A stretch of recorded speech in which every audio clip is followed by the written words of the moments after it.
క్రీస్తునందున ప్రియులకు ప్రేమతో వందనాలు తెలియజేస్తున్నాను. మే నెల 1వ తేదీ 2024.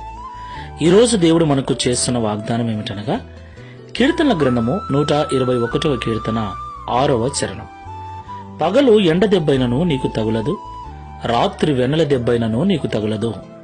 ఆమెన్. నా ప్రియమైన సహోదరి సహోదరులారా, ఈ ఎండ దెబ్బ ఎలా ఉంటుందో మనలో చాలా మందికి తెలుసు.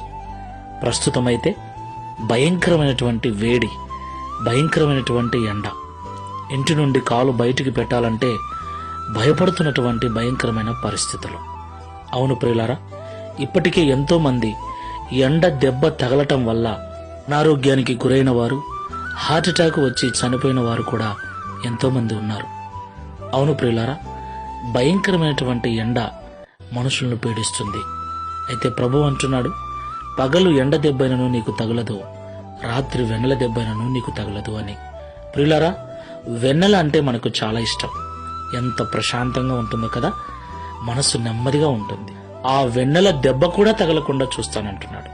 దేవునికి మహిమ కలుగును గాక. దేవుడు మన పట్ల ఎంత శ్రద్ధాశక్తులు కలిగి ఉన్నాడు. మనం ఆరోగ్యంగా ఉండాలని, సౌఖ్యంగా ఉండాలని దేవుడు ఎంత కోరుకుంటున్నాడు కదా. అయితే ఈ పరిస్థితుల గుండా మనము వెళుతూ ఉన్నప్పుడు మనం ఇబ్బంది పడకుండా ఉండునట్లు ప్రార్థనాపూర్వకంగా మన మార్గములను, మన పనులను దేవునికి అప్పగించాలి. ప్రార్థన మన చుట్టూ, మన ఇంటి చుట్టూ కంచెను వేస్తుంది. ప్రార్థన మనకు ఎంతో ధైర్యాన్ని ఇస్తుంది. ప్రార్థన దేవుని యొక్క కృపను మనకు తోడు చేస్తుంది. ప్రార్థన మన యొక్క జీవితాన్ని ఆశీర్వదిస్తుంది. దేవుడు మనకు నియమించిన ఆయుష్కాలం అంతా కూడా సుఖంగా, సౌఖ్యంగా జీవించినట్లు ప్రార్థనాపూర్వకంగా మనం జీవిద్దాం. ఆరోగ్యంగా కన్ను మూసి దేవుని రాజ్యం చేరుదాం. ప్రార్థన చేసుకుందాం. ప్రేమ స్వరూపుడా, పరిశుద్ధుడా, మీకు స్తోత్రాలు.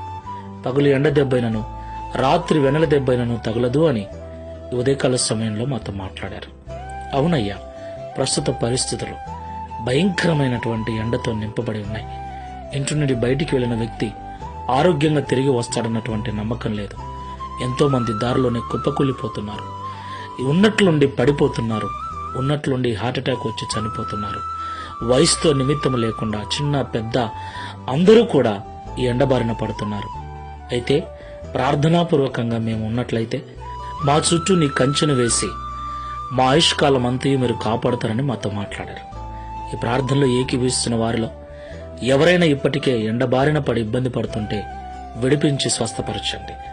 మేమందరం కూడా ప్రార్థనాపూర్వకంగా ప్రతి దినాన్ని ప్రారంభించుటకు, ప్రతి దినాన్ని ముగించుటకు సహాయం చేయమని, తద్వారా ఈ దిన వాగ్దానమును మా అందరి జీవితంలో నెరవేర్చి మీ నామమును మహిమపరచుకునమని యేసు నామములో ప్రార్థిస్తున్నాము తండ్రి. Amen. Praise the Lord. God bless you.